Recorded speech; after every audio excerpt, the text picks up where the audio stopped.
Greetings in the name of the Most High Jah Rastafari. This is your Jen, Sister Jenny, Auntie Jenny. And if you want to get formal, it's Miss Jennifer Patrick. Another edition that we told meeting people today is Friday. And I'm starting late. I know it have all kind of activities happening. So I hope my peeps come out and hang with me until we finish. Or they go still have time to go down in the oval and everything, right? And enjoy. It's not the oval now, the stadium, and enjoy the cricket. So let me start the right way. We must start with the answer.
And our pledge.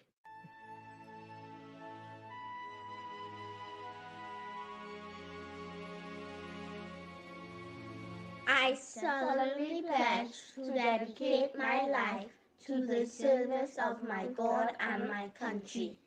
I will honor my parents, my teachers, my leaders, and my elders, and those in authority. I will be clean and honest in all my thoughts, my words, and my deeds. I will strive in everything I do to work together with my fellow men of every creed and race for the greater happiness of all and the honor and glory of my country.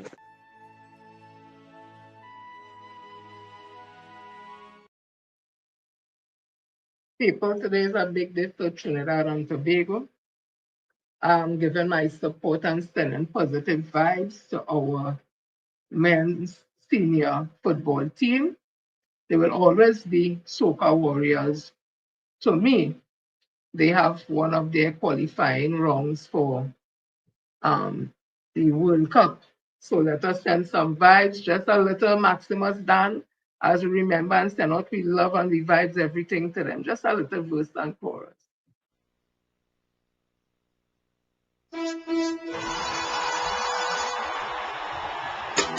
Ladies and gentlemen, boys and girls, good afternoon.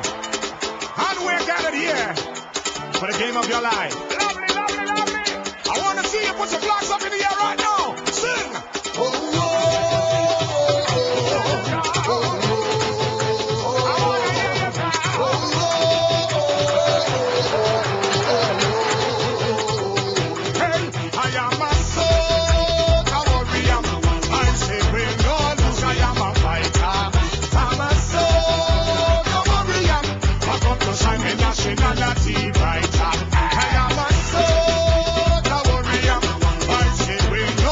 I am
from the Let Me Talk the Ting family on Facebook and on Bounce Up channel.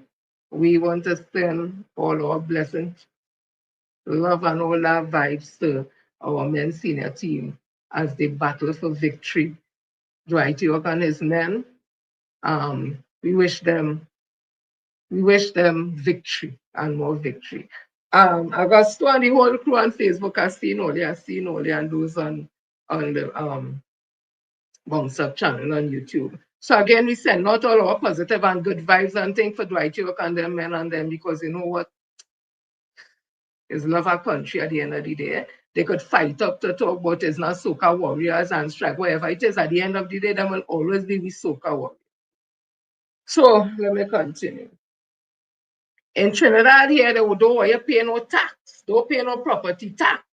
The same with these are developed society we developing. Don't pay no tax, ask the tax, don't pay, pull back the revenue bill, the TTRA, everything. No tax, no taxes citizens at all, nothing. Just live free in this country. While that happening in England, Angela Rayner has resigned as Deputy Prime Minister and Housing Secretary after admitting she did not pay enough tax on her second home. She has also quit as Deputy Leader of the Labour Party, an elected post. Sir Keir Starmer, second in command, admitted to Sky News political editor Bert Rigby, this is who she is. This is what Starmer looks like. So Sir Keir Starmer, second in command, admitted to Sky News political editor Bert Rigby on the electoral dysfunction podcast on Wednesday. She should have paid the higher rate of stamp duty on a home she bought in Hove, East Sussex, as it was her second property. Her resignation means Sir Keir is now carrying out a reshuffle of his cabinet. The only minister whose job is guaranteed to remain is Chancellor Rachel Reeves. Ms. Rayner quit on Friday after Sir Larry Magnus, the Prime Minister's standard advisor, found that she had breached the ministerial code after she referred herself to him on Wednesday. Sir Larry's letter said it is deeply regrettable. Ms. Rayner did not seek out the specific tax advice initially, and he believes she acted with integrity and with a dedicated and exemplary commitment to public service. However, he said her unfortunate failure to settle her stamp duty liability, coupled with the fact this was only established after intensive public scrutiny, had led him to conclude with deep regret she has breached the ministerial code. That is in England. That happened very, very recently. Very, I think a couple of hours ago or yesterday, something to that effect. She was the deputy leader of the Labour Party. And because she did not pay all her taxes on a second home that she would have bought, she had to resign. In Trinidad, don't pay no taxes. You're suffering poor people. Take away the TTRA. That will have too much government control, all kind of thing. But in England, a developed country, they understand how important it is to pay your taxes. So let me continue. So I'm seeing that a floating oil facility, I'm waiting for it to load. I don't know what caused any problems. Right, this was September 4, 2025 in Reuters News. Floating oil facility arrives in Venezuela for China Concord project sources said. The first new floating facility to produce crude at a 1 billion project operated by China Concord Resources, CORP, in Venezuela, has arrived in Lake Maracaibo, the country's second largest output region, according to two sources and images. The Chinese company known as CCRC is moving to ramp up output at two key oil fields in western Venezuela, Lago Cinco and Lagunales Lago, and hoping to reach 60,000 barrels per day by the end of next year from 12,000 BPD currently.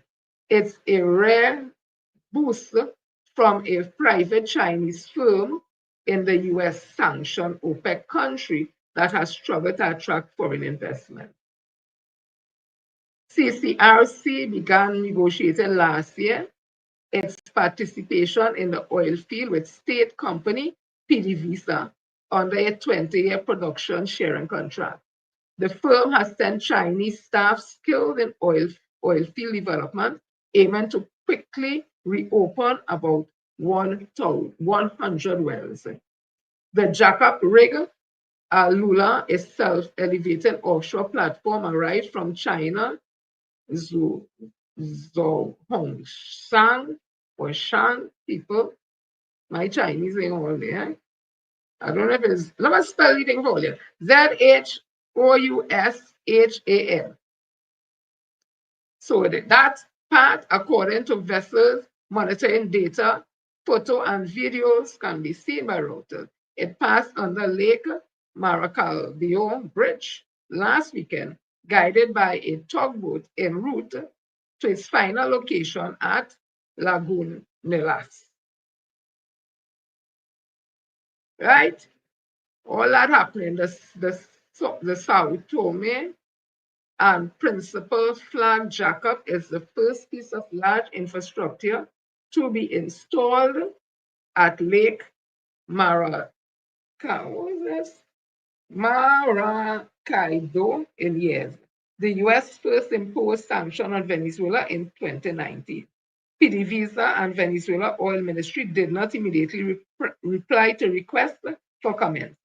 Lago Cinco and Lagunelas Lago are expected to produce a mix of light, heavy oil with light crude to be delivered to PDVSA and heavier crude destined for China, sources told Reuters last month.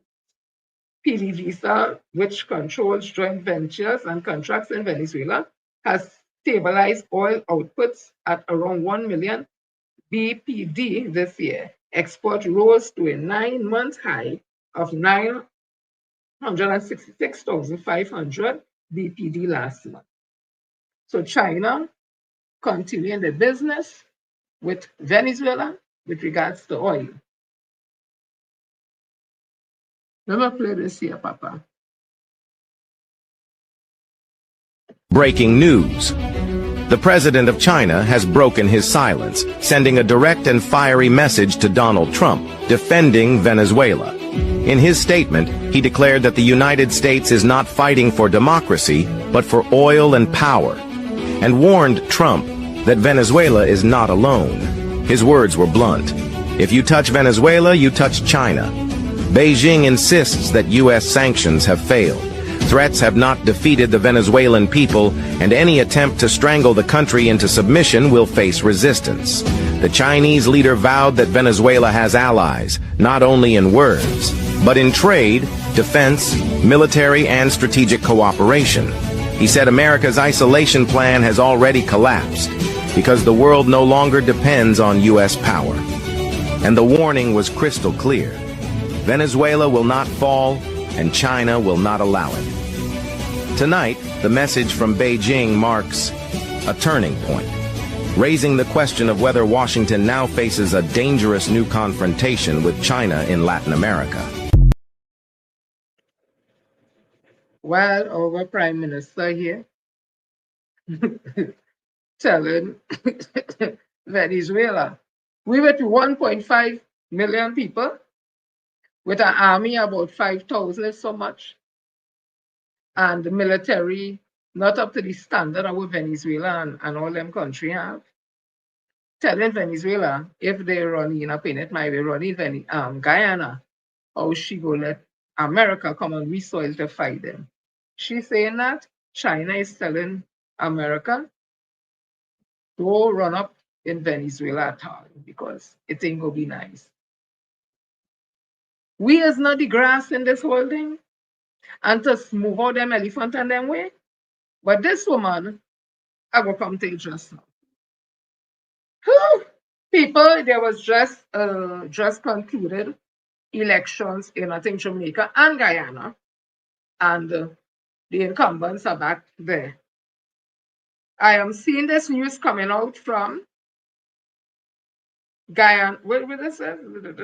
Before 2025, EU observers drop bombshell, says ruling party stacked the deck in Guyana's election. Georgetown, Guyana, September the 3rd, 2025. The European Union Election Observation Mission has blown the lid off Guyana's September 1st general regional election, warning that while the vote was peaceful, the playing field was anything but fair.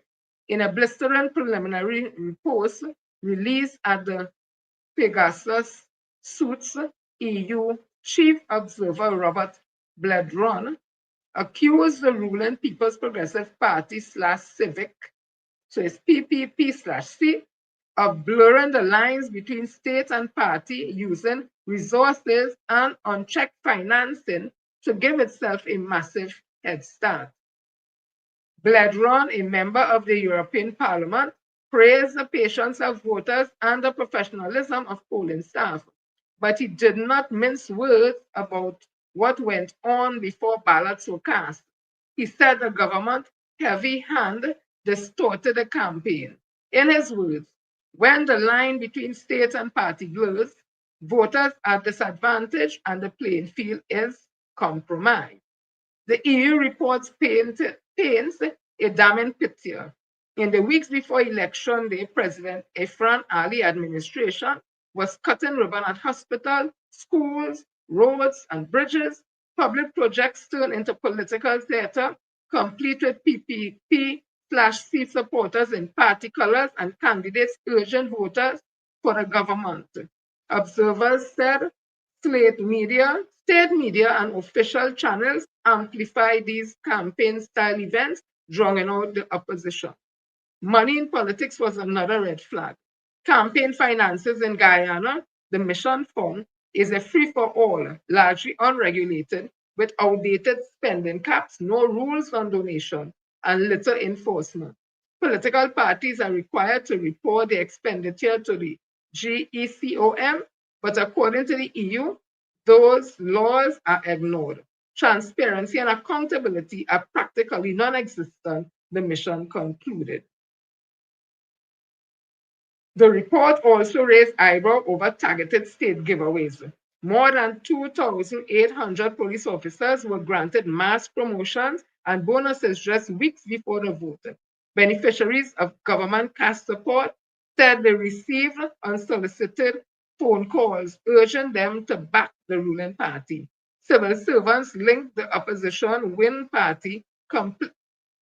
Civil servants linked to the opposition Win Party complain of transfers, demotions, and intimidation. Some voters even told observers that they kept silent about their opposition leanings for fear of losing their jobs or social benefits. And then there were the allegations of vote buying, direct and indirect, mostly in vulnerable communities, with both PPP/C and Win candidates accused of trying to sway the poor through handouts. Despite the calm on election day itself, the EU says the overall environment was highly polarized and shaped by incumbency advantage. The mission, with 50 observers stationed across Guyana since last July, will stay on until the process concludes, and it is expected to release its final report in the weeks ahead. Papa Laps. Let me move on. I see in Tobago. Then they all level then that singing. What are they singing? I can't remember if Tobago was singing it. What it was singing? When UNC win, all of we win or something. And the code what? Yellow. Tutor Tobago raises concerns over late salary payments for teachers. It now starts. This was in the Guardian 2 days ago. The Trinidad and Tobago Unified Teachers Association tutor says teachers across Tobago are growing increasingly frustrated as salaries delay and stall school repairs continue to cloud the start of the new academic term, mere days before students return to class. But you know, Risha, the one who feels she's a dress-up clown, in my opinion, she they hogging up the Minister of Education, I think it was. And teachers in Tobago, she's the Minister of she's one of the Secretary of Education. Tutor, I think, yes, I think I see she did hogging up the man from education. Yeah, I think I see that. Tutor Tobago officer Brandon Roberts yesterday said some teachers only began receiving their August salaries yesterday, but many others remain unpaid. He described the Tobago House of Assembly THA Division of Education's handling of the situation as extremely disappointing, pointing to poor communication with those affected. Roberts explained that tutor has been trying to get clarity since last week, but the division only confirmed yesterday morning that an IT server problem was responsible for the delays. He said salary releases were sent to the bank on Friday with payments now trickling in. Quite a few teachers are yet to receive their salaries, Roberts said. These teachers are just not aware as to how long the wait is. What is the real issue? Teachers who may be living month to month would have had to go through that long weekend, not knowing when to expect to get paid. And that is not good operation from an employer. Roberts said the lack of communication is unacceptable since the division has a designated FAC account to send updates directly to teachers. Instead, he said tutor has been left to do the legwork to find out why teachers weren't paid. Beyond salaries, Robert also raised alarm about school infrastructure. Then the Minister of Education says school will be open time, only school can't think that.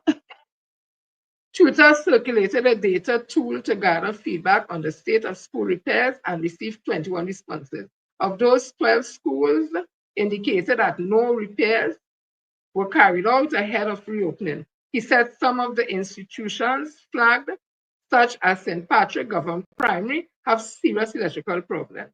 At this stage, for nothing to be done, I'm not certain what the division is really working on, Roberts said. He linked the stall programs to constant changes in leadership, explaining that Tobago has seen 5 administrators in the division since he became tutor representative.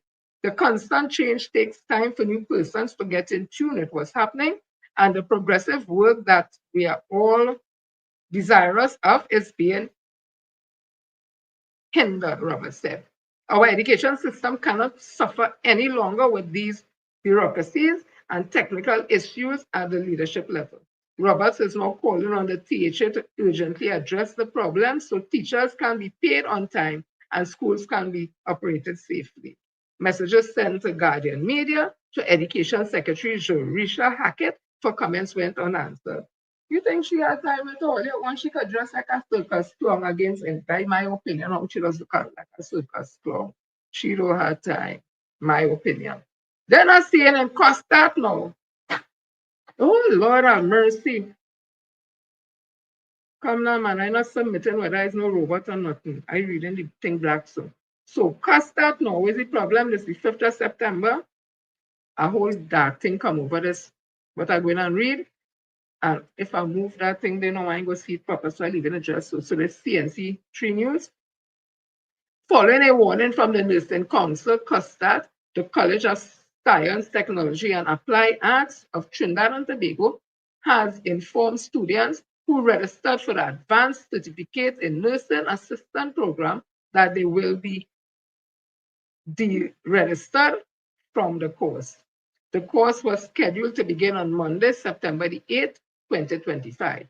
However, in an official statement, CUSTAT said it had received approval from the Accreditation Council in November 2024.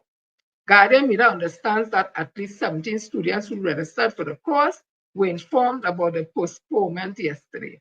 President of the Nursing Council of Trinidad and Tobago, Corey George, said that as soon as he became aware of the program, he advised Custard President Dr. Keith Nurse that training must not commence until approval has been granted by both the Nursing and Accreditation Councils. Custard said the program has not been advertised, nor has it been officially launched, and as such, no student will be placed at risk by premature program delivery at the institution. So they will sort out with that. I hope that they get it right and students are not disadvantaged. Let me continue. The thing hot today, you know. Till I die. Till I die. She tell me that she loved me. And that's the reason why. Only I can't sing it. So back on our link up. I think I hear the Prime Minister send some threat to them in car and something if they shape up and wherever, and that they send home, if I'm mistaken, the CEO one. They're bad enough because remember they sent over 30,000 people, so they're in business, right? So this was in the Guardian yesterday. Carl denied CEO sent on leave.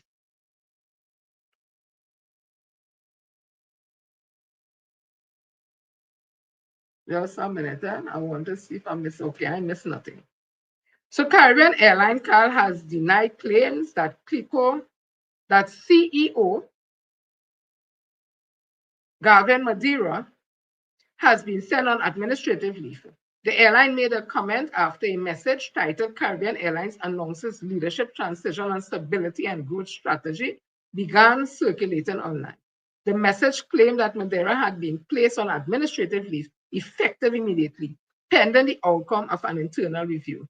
The message also claimed the airline chief operating officer, Nirmala Ramai, would take over as acting CEO until further notice. Mr. Madeira, every time they send you, call me. I will be one of your advisors for labor. Call me. However, in a release last evening, Carl sought to debunk the claims, saying the information circulating was false. It added that the information in the release did not come from either Caribbean Airlines or any other authorized source. Madeira, who has been the Carl's CEO since the 10th of October 2017. On August the 12th, Prime Minister Kamala Persad issued an ultimatum to the airline management, urging them sort out the mess in 2 years or find a new job. She made the comments after claiming the company had been operating in red and the previous board had been lying to the country about its economic situation. Since then, there has been several changes in the company's upper management. This included Chief Financial Officer Varuna Kural Singh being sent on leave by the new Carl board headed by Reena Kaulesa. Papa, you.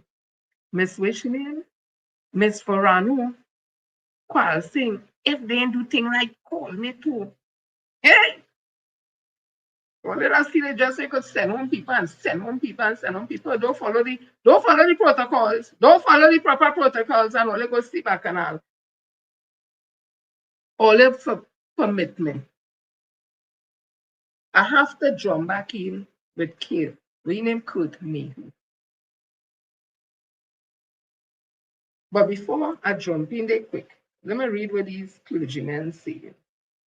But I have to answer back Kurt me who they say have a doctorate. But let me read this first. This was in the news. They says clergymen urge diplomatic speak from PM.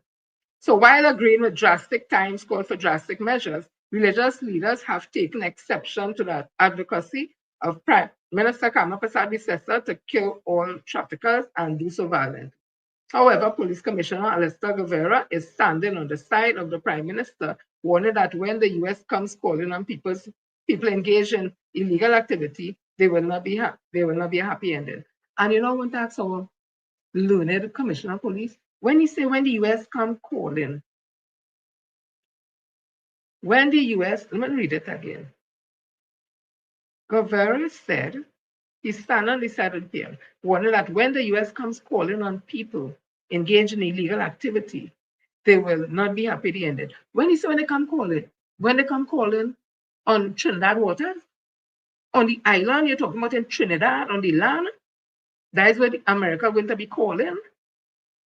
Because then what you're saying, it don't really make sense. Because if them out in the sea and they involve in wherever they involve in and it's illegal, wherever, well, them have to deal out there. But why you as the commissioner of police have to get involved in that? You don't deal with the land, you don't deal with sea. That's not your fault, you on the land. So is it only make arrangement that only let the US now come on we soil and arrest people? I just asking a question. Eh? Like Pastor Setta Guevara say, I have no pity for anyone caught in the net. It's a card. It is carried or criminal. The Prime Minister comments on the aftermath of a US military strike on September the 2nd on an alleged Venezuela drug boat that US President Donald Trump claimed resulted in the death of 18 drug traffickers on board the vessel has raised the ire of clergymen who called for diplomatic language. Trump said he gave the orders to military forces to conduct a kinetic strike against narco-terrorists in the South. He identified as the Venezuelan-based transnational criminal organization Trends de Agro. Trump charged that the TDA was operating under the control of Venezuelan President Nicolas Maduro. The US has deployed warship, well, we know all about that already. So head of the interreligious organization, Dr. Ellis Burris, was amazed by the PM language. Come to Trinidad, sir. This thing, the drug trade, is overbearing. I would not comment on what the Prime Minister said, but I am commenting on the general situation where drugs and other illegal activities are taking place. Nevertheless, like Archbishop Leon Williams John of the West Indian United Spiritual Baptist Sacred Order, if you see the acronym WIUSBSO, Boris said due process should be observed. I know generally you arrest people and take them to court, saying he was not privy to the details of the situation as to whether there was crossfire warranting a killing. I would say, though, illegal behavior needs legal action to be dealt with. Well, apparently, the commissioner of police, based on what he said, I don't feel so. You can interpret what people say and probably interpret wrong. Eh? My interpretation is saying, it ain't had no court. They catch you, that is it.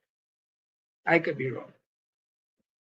As a member of the Baha'i faith, which advocates nonviolence, Boris said or commented, I do not know about the violence, but if someone is committing an act against the law, it has to be dealt with accordingly, and the legal ramification must kick in, but with discretion.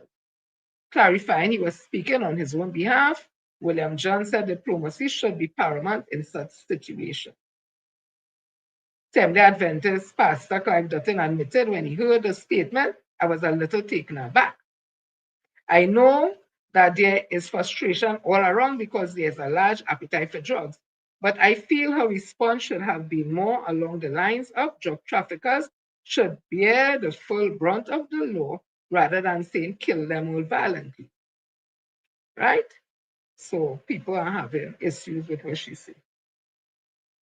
So let me come to Courtney now. Somebody called me today who does watch my live. Somebody does call and have discussions, intellectual discourses and all that.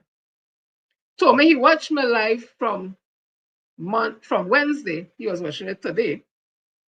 And he started to laugh because when I said that it must be only about 5 people who bought Courtney, who book politics in a half-big society, he's one of them. He said he wasted $200.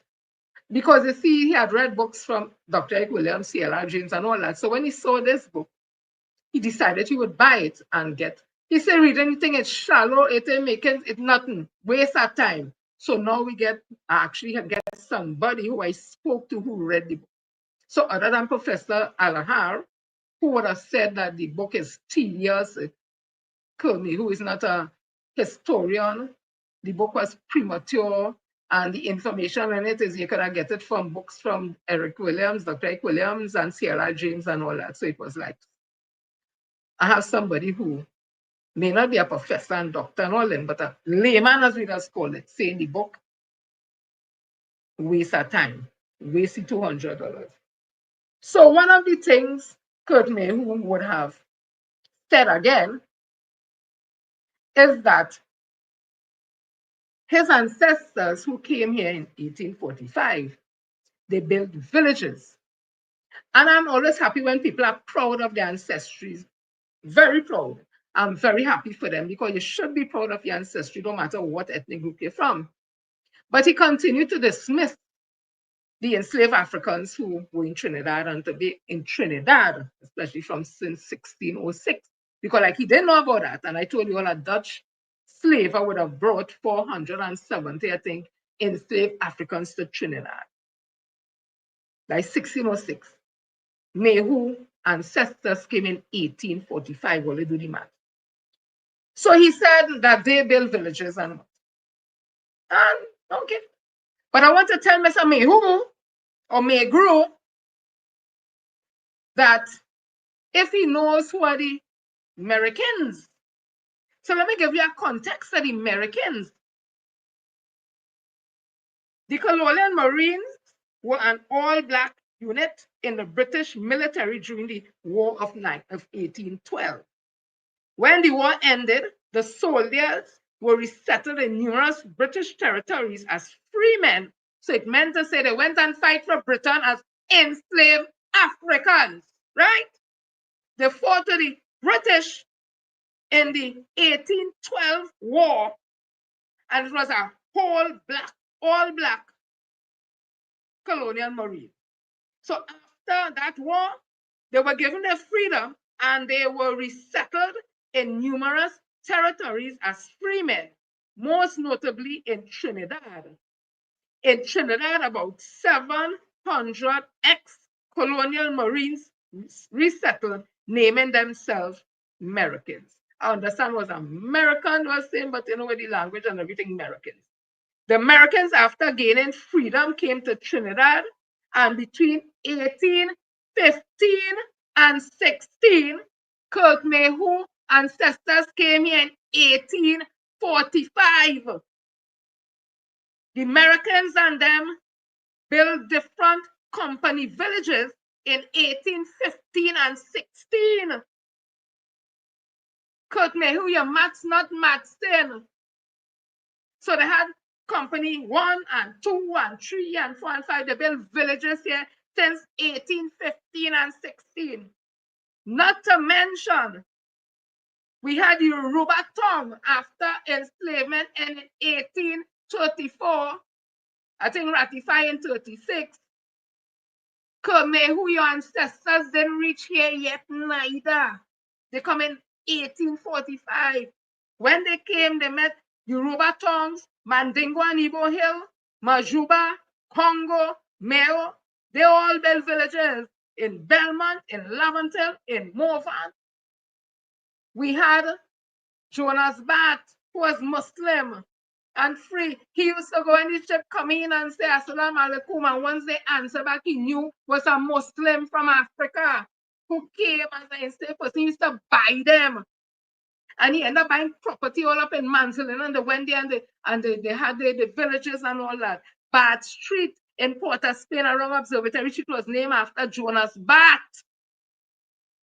Jonas Bat, who was in Trinidad. Okay. He also boasts, Kurt Mayhew also boasts, that the 6th generation of his ancestors in Trinidad. I am happy for him. I'm happy when people are proud of their ancestry. But Kurt Mayhew or Mayhew, we have 17 generations of enslaved Africans, we ancestors in Trinidad. So when you're talking and you're proud, nothing wrong with that. But don't mix up history of enslaved Africans with history of indentured laborers. It don't work. You all came in 1845, so it would be about 3 generations, so it would be a great, because 1845, 1900, then 2000, whatever. So it could be a great, great, great, if it's anything, grandmammy and grandpappy come here. We had several generations and great, great, great, great, great, great, great, great, great, 17 generations of enslaved Africans in Trinidad before your ancestors even dream of coming in 1845. So know your history. That is why Professor Alahar, guys, yes, say you're no historian because you're inept. I say you're inept, but you know at the end of the day, nonsense is a form of sense to it. So let me give this little piece here again because you see, there is feel in the conversation that if you want to hide information from an African page in a book, that is insultive in its connotation and should never be taken seriously because the amount of intellectuals we have as African persons and doctors and professionals, all that is books they read from. So that is foolishness. So let me tell Kurt Mayhew or Mayhew, who's supposed to have a PhD, which I am always starting to say, let me tell him something, and this is from Enslaved African, Our Legacy, Roots and Routes from the National Archives. So it ain't me who say so. Let me tell you what we built. Today, there exist buildings and relics of our colonial past, which were built by enslaved and indentured Africans. The Sugar Mill and St. Patrick Anglican Church in Tobago, and Fort George, and in 1802, building on Nelson Island in Trinidad, is just a few examples of work comprised or completed by the enslaved or indentured Africans. They were generally involved in clearing the land, the breaking of rocks, and the construction of roads, bridges. What's this? Lord, pardon the profat. No, forts and sugar works. They can be regarded as our early nation builders. Kurt Negru, you hear that? If you're closing, somebody call him now. Call him now. Call him now. Or let's call Kurt Negru for me now. This is before his ancestors came here in 1845. Let me read this part again to all you who didn't even know. Today there exist buildings and other relics of our colonial past which were built by enslaved and indentured Africans. The sugar mills on St. Patrick, Anglican Church in Tobago, and Fort George, and 1802 building on Nelson Island in Trinidad are just a few examples of works completed by the enslaved or indentured Africans. They were generally involved in the clearing of the land, the breaking of rocks, and the construction of roads, bridges, forts, and sugar works. They were regarded as our nation early builders. Eh? Come again now. What we brought with us here? Folklore. Anansi's story remain the most popular of the local folk tales that have African roots. Other characters rooted in African culture and the tortoise, the hare, dwen, and supunia. Those things were retained for us. All of the takeaway with culture, everything when we came here. We found a way still to pass it on through the drum beat, through certain songs. We kept that alive, so we have a history. We have a history linked to Africa, Kurt Mayhew, language. Many words in our vocabulary has its roots in African language. For example, susu is a word based on the Yoruba word ensusu, which relates to an informal slaving practice common in West Africa. Kurt Mayhew. The reference to all year, I love to use that word all year. Annual is based in the African language distinction between the plural you and the singular you. The use of the subject adjective without the verb such as he's sick is African influence and is emphasizing through repetition. Example, I now come back. And Nancy, the popular folk tale character, is derived from tales from the golden from the Gold Coast, while Jumbie is a word from Angola meaning a ghost. Come now, man, Kirk Mayhew, where you? Where you? Cultural practices and influences. We have that from Carnival. Let me go again. With food, our spirituality, food either commonly used in Africa or that which was commonly prepared by Africans before and after emancipation represent part of our culinary heritage. Ground provisions such as yam, dashing, eddos, bananas, plantains were popular as many Africans had cultivated their own food. On or near the plantation, dishes such as accra, fried salt fish and flour, and cornmeal derived dishes of pemi kuku are amongst African-inspired dishes. Kurt Neo, you want to talk about your ancestry? We can talk about we on the 17 generations. Come here. Our distinguished feature of the enslaved people was their enterprise in the cultivation and sale of produce in the Sunday market. This eventually gave them socio-economic leverage and laid the foundation for the emergence of the peasant class after 1838. Mr. Meru, your family didn't reach here yet. In 1819, the first year of slave registration in Tobago, the total enslaved population was 15,457. The largest enslaved population were located in the leeward parishes. They're comprised of heterogeneous groups, right? Differentiated by places of residence. We were here. So I just wanted them to know that, right?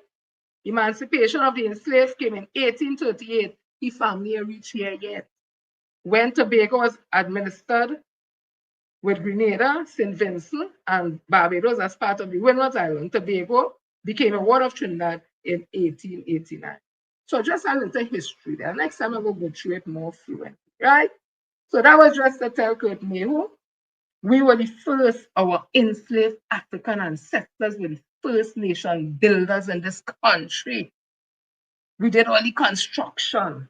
Nelson Island, where they had to carry your great-great-great-grandmama and papa. When they came here, they came diseased and sick with jigger and all different other things.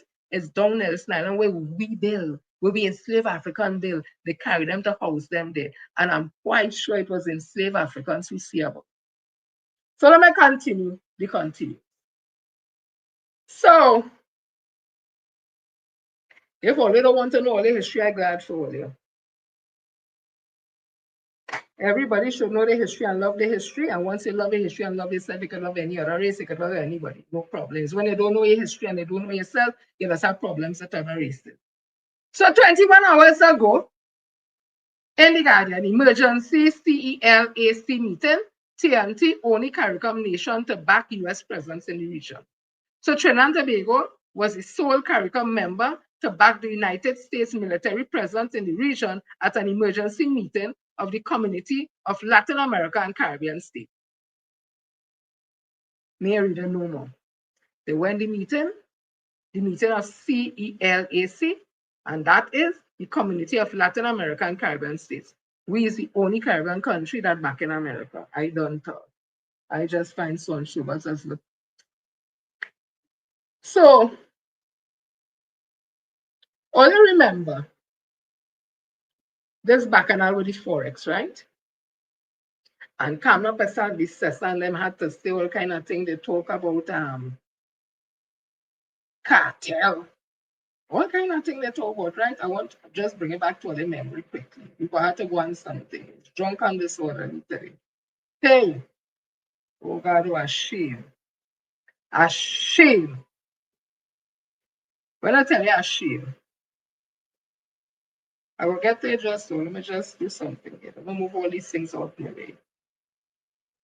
You gotta move out the way, boy. Rum tells you die.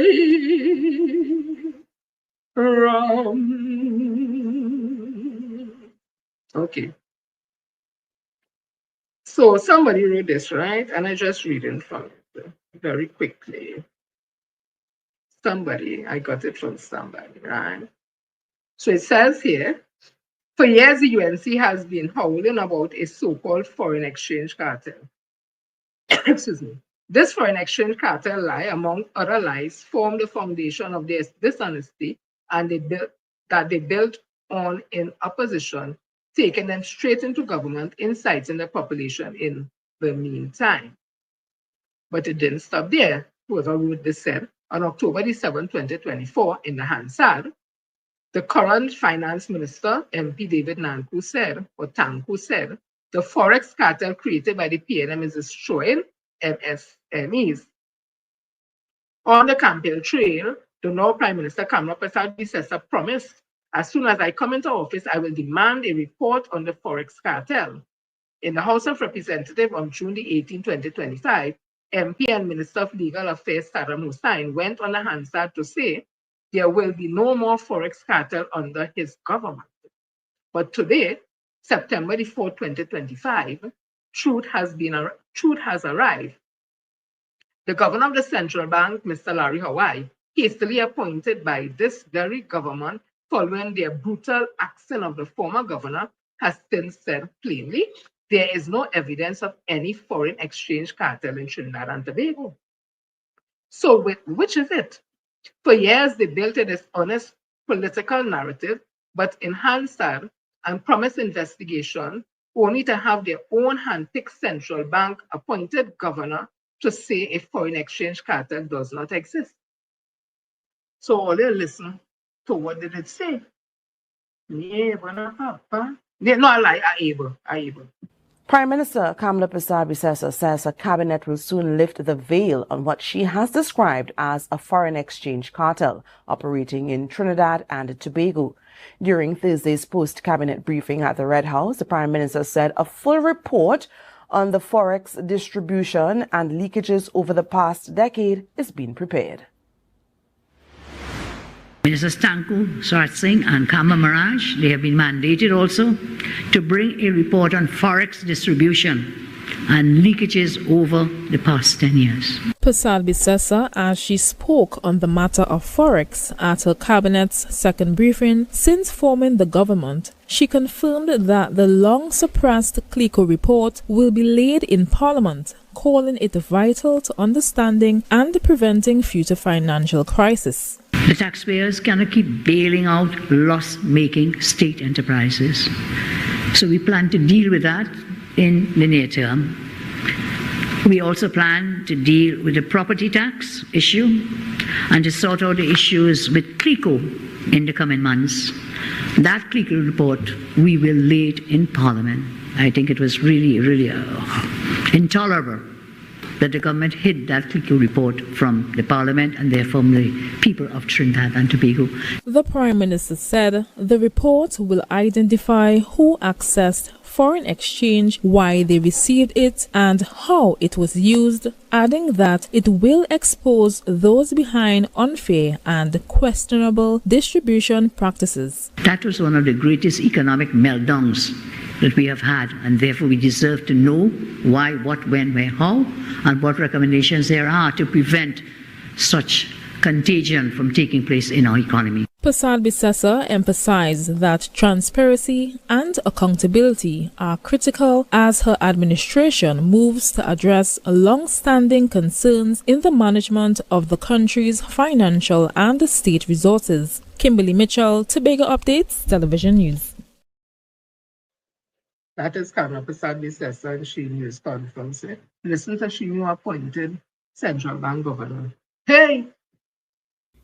Governor of the Central Bank of Trinidad and Tobago, Larry Hawaii, said it takes about $6 billion annually to sustain the local foreign exchange market, but that figure does not meet the full demand for forex.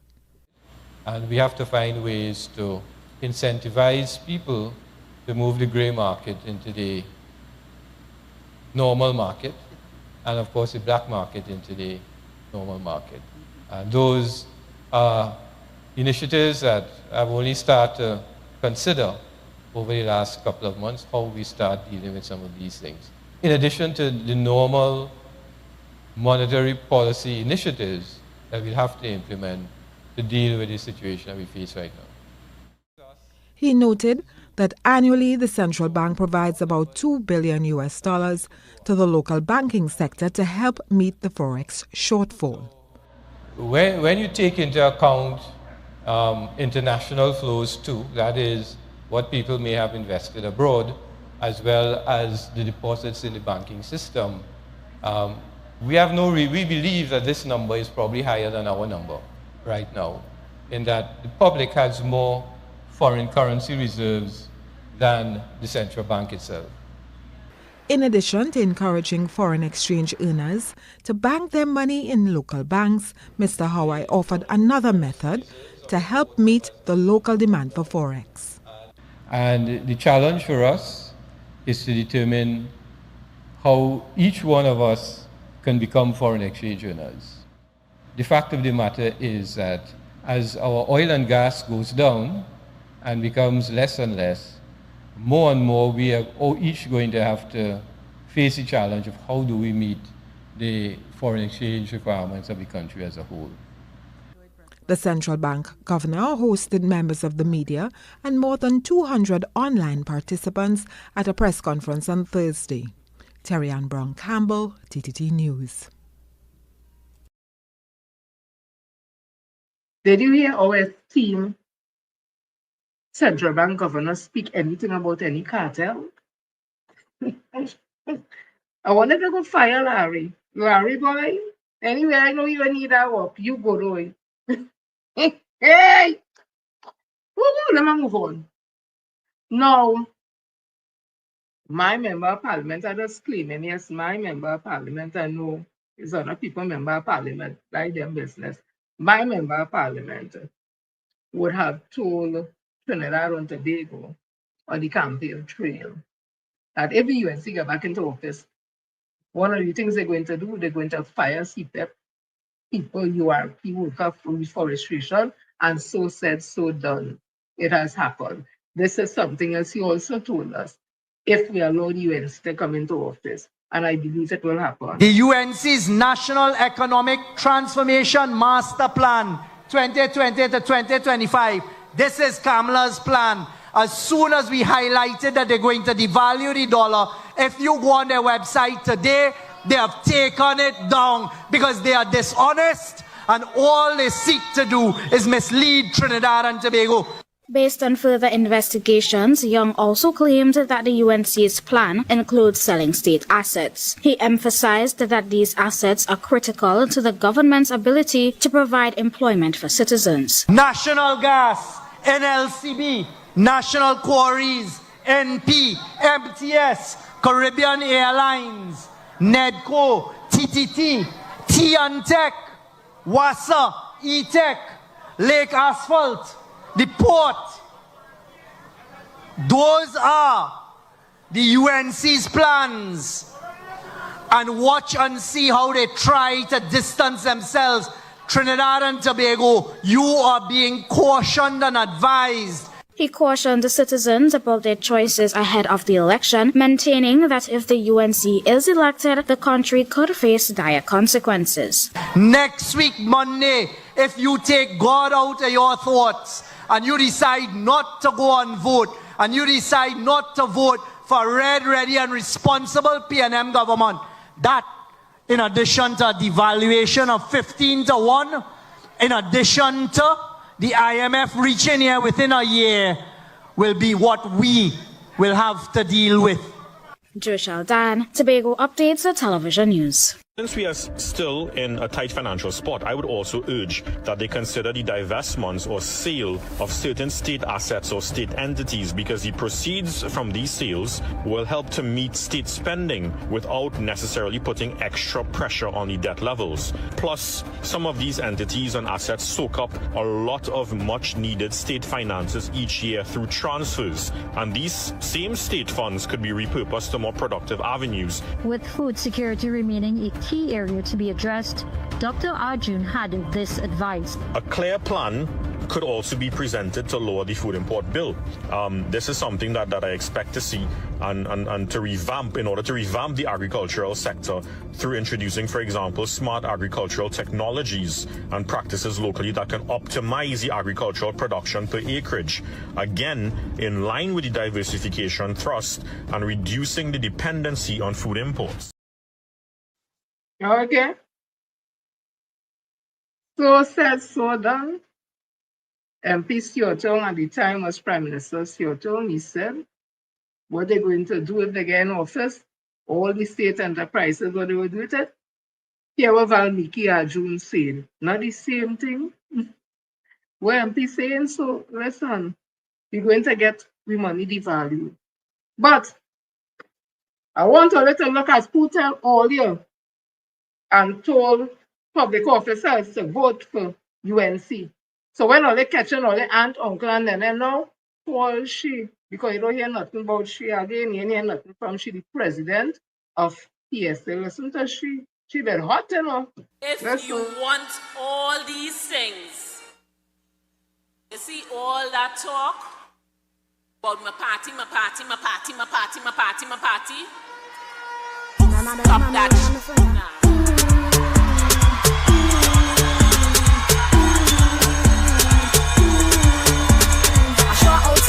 Summer, you don't have a ring and you don't have a mister. Hands up.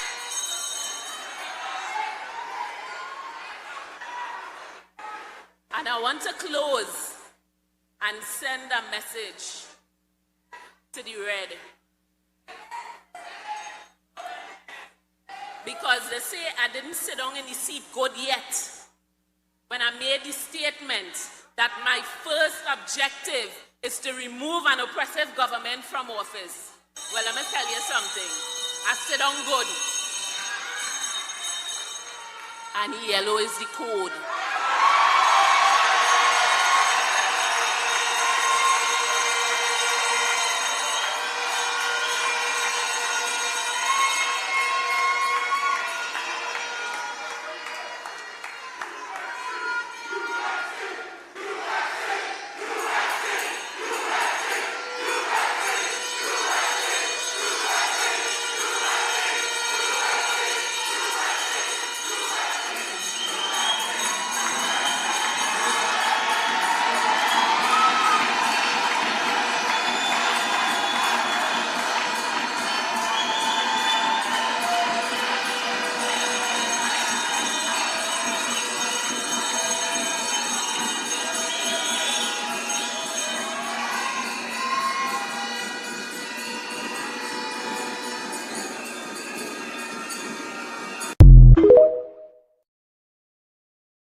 All I remember say, encourage workers, vote for UNC.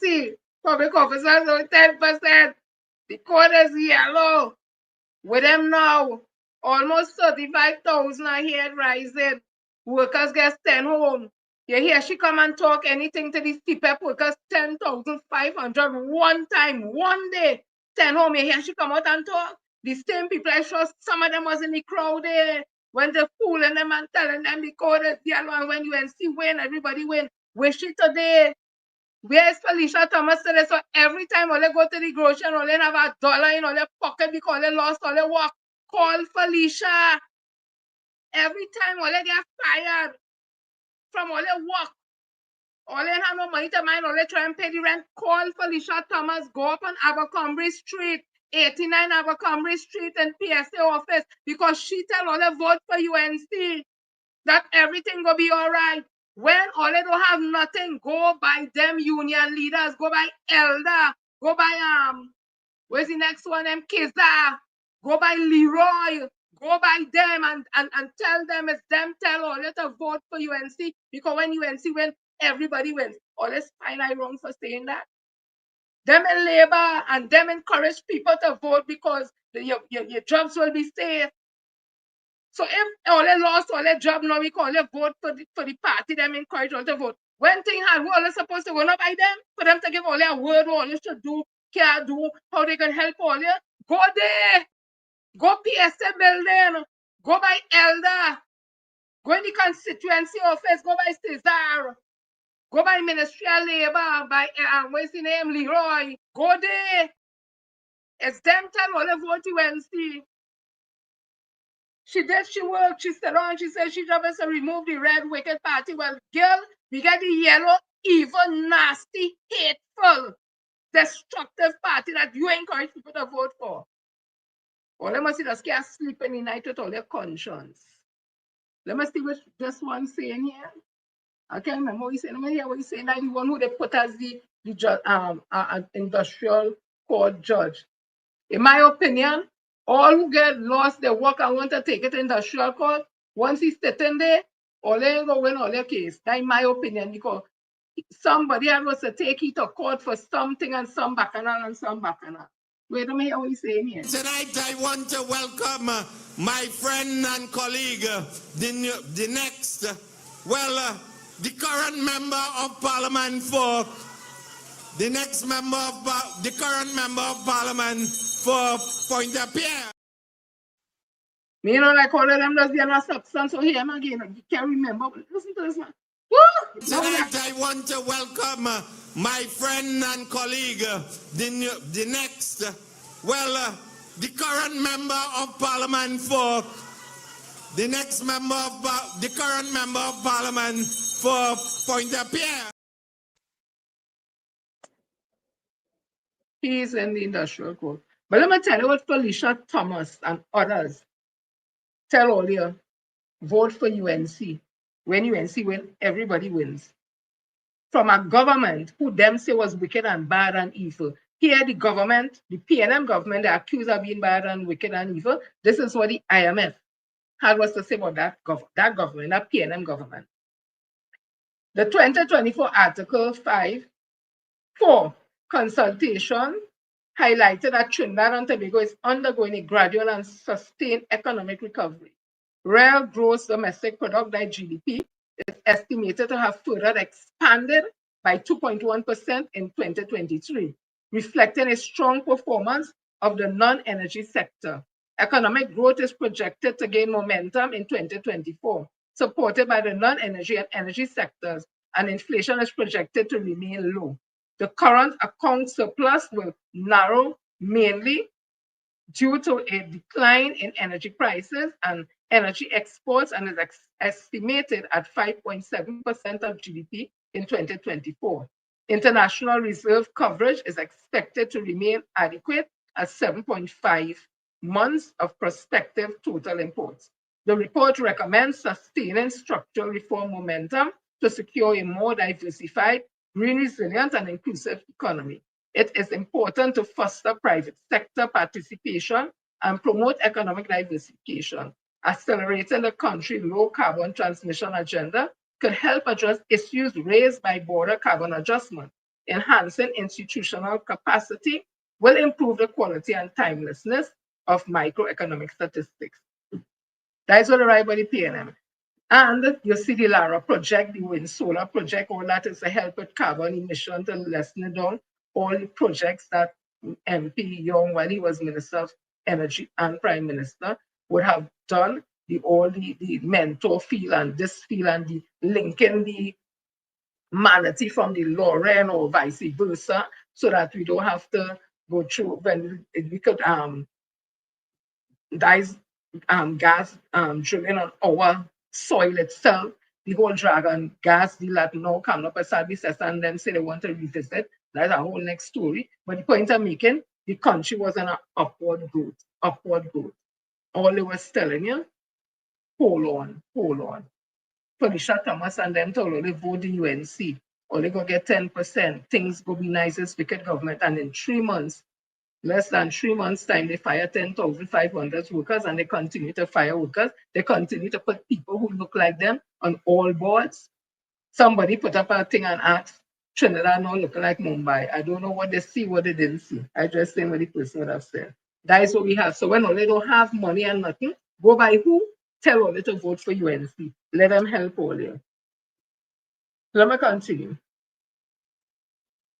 So listen to this. I find this to be amusing. This is one Joel D'Souza or Jolene D'Souza, whatever the case may be. Listen to That was the first transgender senator, independent senator, temporary senator put in our Senate by Kamala Persad-Bissessar. Hear what them say, you know. It take keep Rowley and them years for them for people to hate them the way they hate them. But it taken a very short while for people to dislike your government. Your government always have a threat to kill somebody. The last time you was in government, they did the same shit. This country is being held back just by the fact that you all are, every single time you all are in government, you know, it's always some sort of shit, something. So I think that people of Trinidad and Tobago should stand up and ask some questions. You know what I tell you? Ask some questions. You need to ask the questions of what and who really governing Trinidad and Tobago. Because clearly, I really don't think is this lady. Because, you know, it's just a real, I don't know the words to explain it. How could people literally come in front of me to say that they want us to defend a government that were elected to govern, but they have no plan to govern? You had ghosts again. You had ghosts in Clergy. Now you have ghosts in CPEP. Now you have ghosts in URP. Now you have a next state of emergency. We had one state of emergency with the last PNM. We come out in January with the last PNM. Right? That was somebody who they would have put in our Senate, who is now having a change of heart about what the UNC doing. It ain't good 4 months yet. But Felicia tell all to vote UNC. Tell all go by them and all who encourage all to vote for UNC. And the code is yellow. And when UNC went and everybody when they fire all send all home, go by them to help all pay all the bills. Yeah, I find that is only fair. So I hear some international bacchanal now. Venezuelan Justice Minister. This is just the beginning. This was in the Daily Express, September 4, 2025. Venezuelan Minister of Popular Power for Interior, Justice and Peace, DiSoRdErLy says Trinidad and Tobago and other Caribbean fishermen are being condemned to execution at sea as a result of the Trinidadian government decision to align with the U.S. Coast its legal strike on Caribbean waters. Speaking on Venezuelan television during a weekly program on Wednesday night, Cabello made reference to a drunk woman governing Trinidad and a stupid crook in the Dominican Republic, stating that these country people were being condemned. This has just started. For example, the stupid crook who governs the Dominican Republic and the drunk woman who governs Trinidad, when they arrive and leave are drunk, oh Jesus, let me read over this. I didn't read it, you know. Let me read over this, Papa. This is just started. For example, the stupid crook who governs the Dominican Republic and the drunk woman who governs Trinidad. When they arrive and leave are drunk, they side with this attack. They are condemning their people to be executed at sea. Their fishermen are being condemned to execution, he said. His comments came after Prime Minister Kamala Persad-Bissessar praised a U.S. military strike on an alleged drug-carrying vessel in the southern Caribbean, which the White House claimed earlier this week killed 11 narco-terrorists who were part of a Tren de Agua Venezuelan gang. Persad-Bissessar, who earlier welcomed the U.S. military presence in the Caribbean, earlier stated that U.S. forces should kill all drug traffickers violently. Cabello on Wednesday cited numerous reports of the events in international media, claiming that questions were beginning to arise on the U.S. action, its legality, and the information provided by its officials. On the vessel depicted in flames in footage released by the U.S. after the strike was announced on Tuesday, he said it was a little boat that looked like it was a fisherman boat. Holding up photos comparing a ship to a vessel, he said. Some media already appearing on their screen in English and other languages talking about the small boat. They no longer speak of a ship. That is one they call a little boat. Here in Venezuela, we are waging a real fight against drugs. And now all of this and what I have gathered, this is a shipwreck. And what about this? This is a fisherman, he said, stating that he had a lot of doubts on the situation. He said that if it had occurred as described by the US, it could be viewed as an assassination and murder. Their own laws prohibit it, and the right to defense of those who were there. I mean, the video they are saying is evidence against them. They assassinated a group of people, and I saw 5, but they said 11. But that is what they are declaring. Their murder is a blunder. You can't utter a blunder in your defense. You are confessing that you have committed a crime, he said. Reading from a written statement, he referred to the strike as nothing more than an illegal massacre in international waters. They violated international law, violated their own laws, and they violated a basic principle, the right to life. This was not justice. This was barbarism, an imperial act that pretends to impose itself as an example of that once again exposes the double standard of the Washington administration. They talk about democracy and human rights while they practice summary execution at sea, he said. He said that Venezuela was not complicit in the drug trafficking or execution at high seas. However, he said he would be happy if the US embarked on an internal crusade to take down cartels. The whole world will have apathy, but not even in the movies have we ever seen one stop to take down a drug cartel in the United States, and it is the country in the world where inhabitants consume it most, he said. Let me read what you said there again just now. Oh God. This is international news, you know. This is international news. He said, this is just starting, for example, a stupid crook who governs the Dominican Republic and the drunk woman who governs Trinidad. When they arrive and leave a drunk, they side with this attack. They are condemning the people to be executed at sea. Their fishermen are being condemned to execution, he said. Papa, that is the minister of what? This thing all over the world, you know?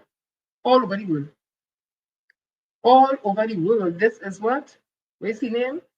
Venezuelan Minister of Popular Power for Interior, Justice and Peace, DiSoRdErLy Cabello. So this is what they asked our Honorable Roger Alexander, Minister of Defense. Okay, so another topic here. So Venezuela's Justice Minister, DiSoRdErLy Cabello, he called Prime Minister Kamala Persad-Bissessar a drunk. A what? A drunk. Okay. And we'd like to get your response to that. I'll call him a madman.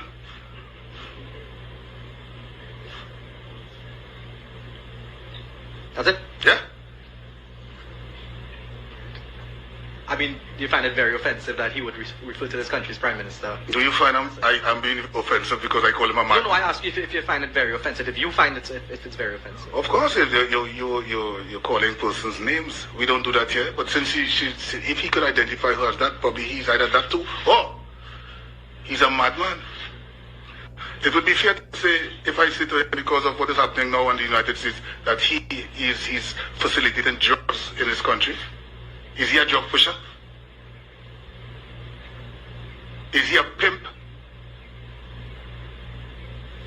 So you see where we could go with this.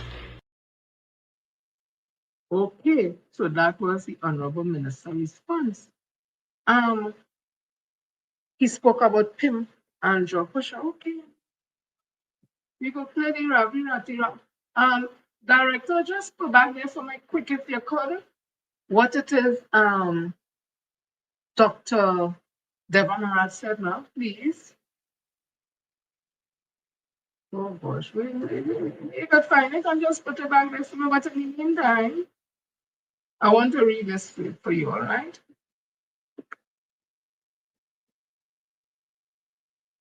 This was December the 5th, 2012, Daily Express. Kamala, I don't have a substance abuse problem. Prime Minister Kamala Persad-Bissessor is categorically denying that she has a problem with substance abuse. Persad-Bissessor was asked to respond to suggestions by former Minister of Gender, Youth and Child Development, Verna Rosgrave, that she, Persad-Bissessor, has an issue which must be addressed frontally. On CNC3 morning show last week, St. Rosgrave questions the Prime Minister's ability to function and also alleged that ministers have files against her. Asked yesterday if she was aware that there was a government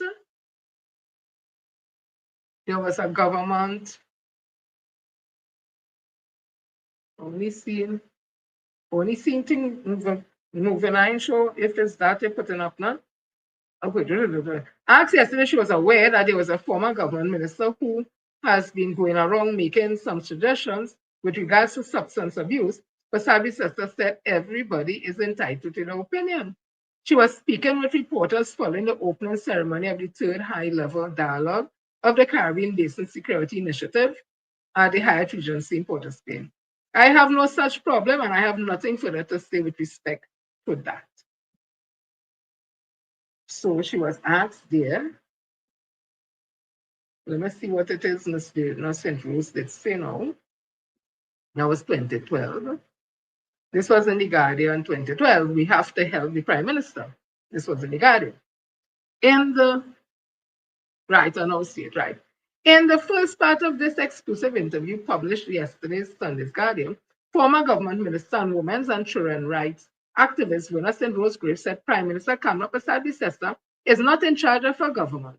In this concluding installment, she talks to the TNT Guardian and at number 39, Public Affairs Editor Sheila Rampersad about the true nature of the challenge facing the Prime Minister.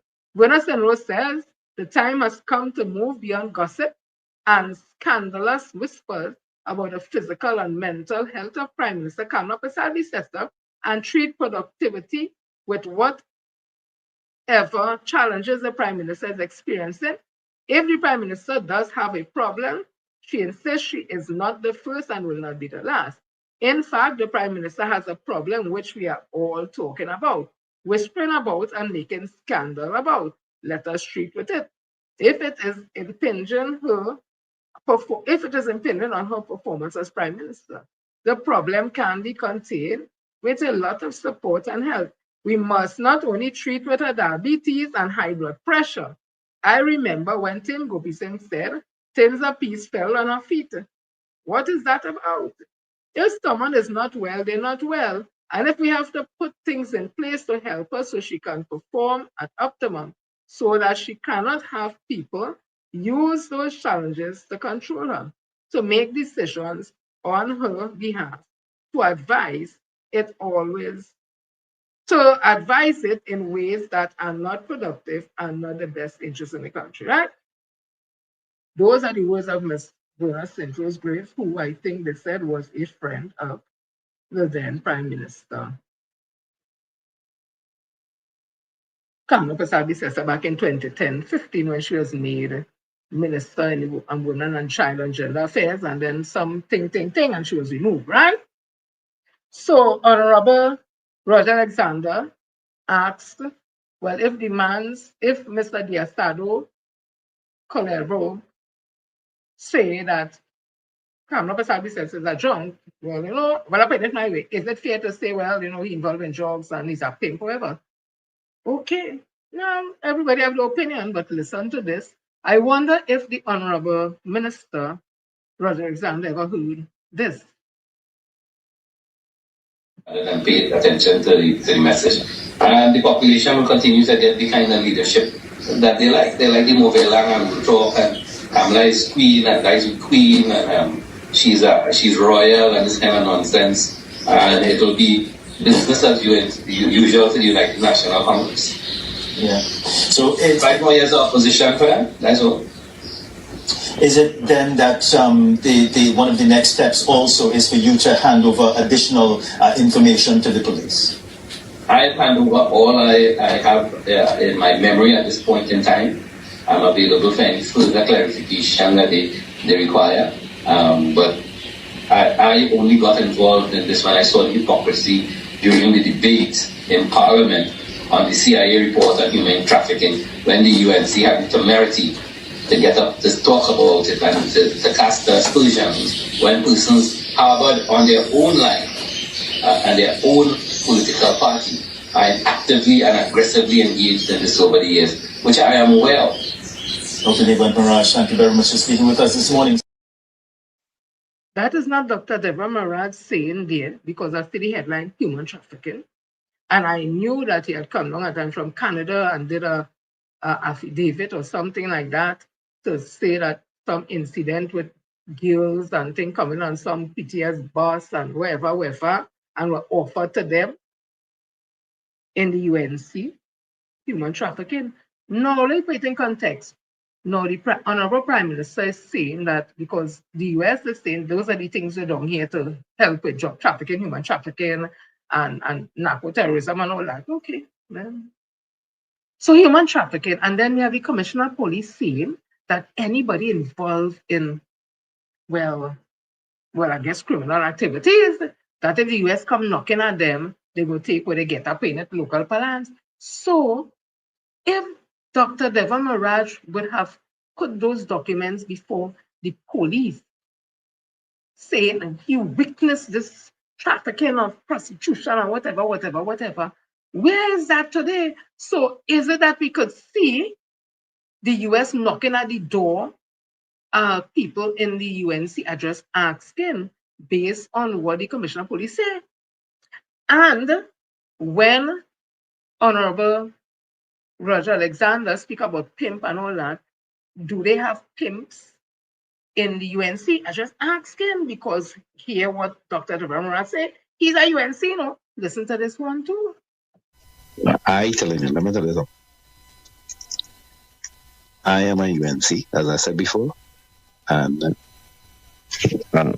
but I will tell you, I prefer to see Kazim Hussein as the Minister of Agriculture rather than Ravi Ratiram. I prefer to see Colin Booth as the Minister of Finance over Dave Tanku. And I prefer, as a member of the UNC who served at the level and still have my UNC card, I prefer to see Dr. Rowley as Prime Minister over Kamala. Because the mere fact is that I do not think the motley crew that she has with her has the competence, have the interest of the country at heart to be a successful government. All the persons of quality have been purged from the party. So people like Ganga Singh. Ganga Singh is now a senior advisor for the ministry for the Guyanese government. Right? Butiwari on the outside, Fuad Khan, Fazal Karim, all of them was crying crocodile tears. Fazal was purged from the party. Anybody of substance who could contribute have been jettisoned because they did not toe the blind loyalty line that Kamala wants. You hear that? Now listen to this. That ringed the country, connected by the 360-degree radar that we bought, that could have seen into Florida and Brazil, that would have seen anything coming linked by sonar boys equipped with fast attack helicopters and interceptor boats, would have stopped and searched every marine craft out at sea for drugs, guns, human trafficking, and other contraband. And it would have ended drug trafficking and money laundering in this country. How come the UNC did not do that? One. So you have these corrupt elements everywhere in the society, and they will infiltrate political parties. I'm not stupid. We all know that. Dr. Kirkmegu, are you saying that the UNC was infiltrated with drug money? I don't know about drug money. I can't say, but they certainly were. So, again, I'm asking a question based on what we are hearing. America has warship and thing down in the waters, international waters. They come to fight drugs, human trafficking, and all them kind of crime. Nothing wrong with that. All I think people are saying, including myself, let it do things lawfully. All we are set about is Cabinet Prasad Bisesa saying if Venezuela looked to attack Guyana, I don't know how she reached there, is that she will allow America to use this country as a military place to fight Venezuela. We only 7 miles away, right? And we're a little kind of country. We don't have them kind of firepower and all kind of thing. So that's what we're concerned about. And then she talking about kill the drug traffickers and them violently after America said they would have stopped alleged boat and something. And then we heard the Honorable Minister Alexander saying, when asked about what the minister from Venezuela say about Cabinet Prasad Bisesa saying she's drunk, he said something to the effect that if they could say he's a pimp or if he's involved in drugs or whatever. But I listen now to Philip Alexander, who is a minister at HDC, who in the UNC, and Dr. Deva Maraj talking about criminal activity in the UNC. And then we have the Commissioner of Police who's saying, if you're involved in that kind of thing, and America come knocking, well, I put it my way, knocking at the door, well, they will get what you take. So I'm saying, is it for we to see? And then remember the former American ambassador, Ms. Candace Bond, America did put out a notice saying that high government official involved in crime. And when they were saying it's PNM thing, she said, no, it's any government official, nothing to do with no PNM. It end up being it's nothing to do with no PNM, it's government officials in high places. So I'm asking again, based on what the Commissioner of Police saying, are we to see Americans coming on our soil, saying that Cabinet Prasad Bisesa gave them permission if Venezuela, blah, blah, blah, blah, blah, and they're going to knock on UNC door? I just asking here what Dr. Deva Maraj said. I Dr. Deva Maraj, you know, and that is, what's his name? What's his name there? Philip Alexander, you know, hear what I'm saying? Right, so let me leave that part there soon. Let me go to the DrUnK talk.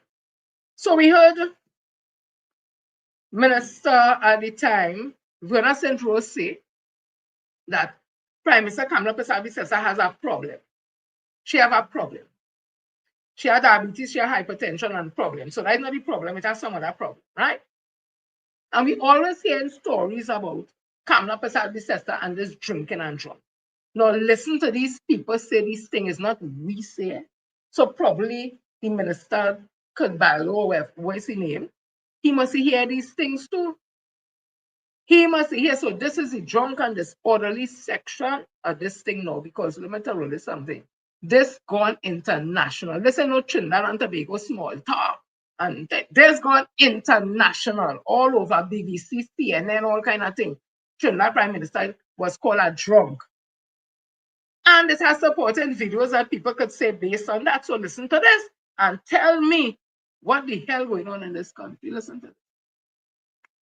Listen to her speaking and tell me what you think. I'm not in competition with nobody. I'm in competition with myself. I don't care about what anybody else is doing. I don't want nobody else's success. I only want what God got for me. Are you stupid or something? Stupid is, stupid does. We can dance if we want to. We can leave your friends behind. Cause your friends don't dance, and if they don't dance, well, they're no friends of mine. No, you are so dumb. You are really dumb. For real. Though I may be in Australia, I remain connected to the citizens of Trinidad and Tobago, thanks to the pervasiveness of, I'm trying to speed, that's my problem. I can't give you that crime plan in 1 hour that we have. We have so many other issues. Days of sleeping with the devil to win are over. What did you say? So we'll put Spock back in the people's house in the parliament. Come on, who said that? As you know, the government is reading their eulogy here today. done very well in Trinidad, we took the right measures and so on. Well, it means we did very well in the whole Caribbean, because all the islands in the Caribbean, and it has to be something with our climate, I believe, that might have been responsible. Sipping and punching like Kamala. I will call on the candidate for the marginal seat of St. Joseph Tableland, because tomorrow I shall be with young Saddam in the constituency of Barata-Rosario. That is worse than, I think, slavery and indentureship, to just give up. God damn, that was racist. You know, you talk about sunlight. Sunlight is great. We are so blessed. The climate we have is one of the best in the world. And I repeat again, sunlight will kill COVID-19 and will kill Rowley 2020. Left to attend the schools without textbooks, yes? There's a pre-action protocol letter. Yes, I'm going to sue you. And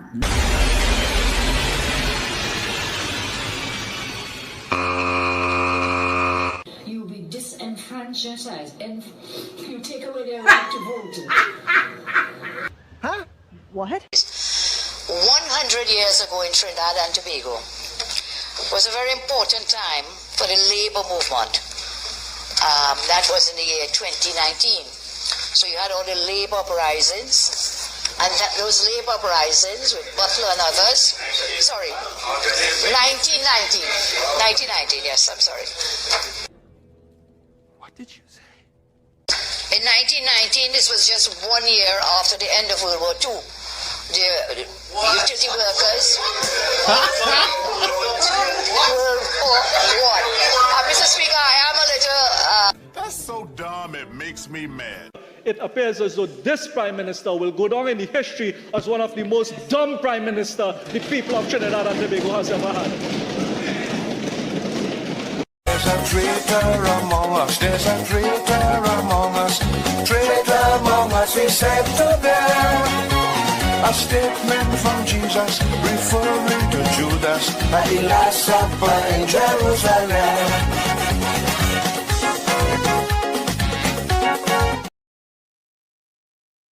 I didn't put that together, Papa. Listen to this one. And the truth is, I can't tell you the size of that pipe because I ain't seen it. So plenty water, but I know. Inches of pipe? How much inches of pipe you want? How much inches of pipe? How much inches of pipe you want? How much inches of pipe? How much inches of pipe you want? How much inches of pipe? All the women from her party who find that this is scandalous now with Dr. Rowley. Where were they when she and Ganga Singh were engaged in a lot of banter and talk of sexual connotations, strong sexual connotations? And concerning her, it was about the pipe. Pipe, girls, plenty pipe. Right now we're selling pipe. Right now we're selling pipe. There's only one pipe I know about, the man is Dr. Because I don't know about no Ganga Singh pipe. Because I don't know about no Ganga Singh pipe. How much inches of pipe? How much inches of pipe you want? Pipe for the master bedroom. Pipe. I can't see. She said that the lonely wet pipe upstairs. Pipe downstairs the backyard and the... I can't see. In all above. Right now we're selling pipe. Right now we're selling pipe. I can't see. Pipe. Right now we're selling pipe. Right now we're selling pipe. Right now we're selling pipe. Able. Listen to this one, able. Did Jack not go on Mulchantress Junction and said that you were so drunk you fall down on Gandhi's statue? That is on record. I didn't say that, Kamala. Jack said that. Well, you hear them thing, eh? Listen to this. What? I don't know so much. Listen to this. I'm going to say things that I never said before. I'm going to say things tonight that I never said before. And UNC, all you look for that. You're not coming at me on policies. You're not coming at me on issues. You're coming to dirty my name. I go pull all you down. I go set the whole thing on fire. All you forget how much bodies I help all you bury. All you forget how much drunk video Jerry Hadid called me. Oh God, Philip, she drunk and she's singing, boy. What you could do, you could pull it from the media, use your contacts now, Phil. Help we out here now, boy. She drunk and singing, boy. A few moments later.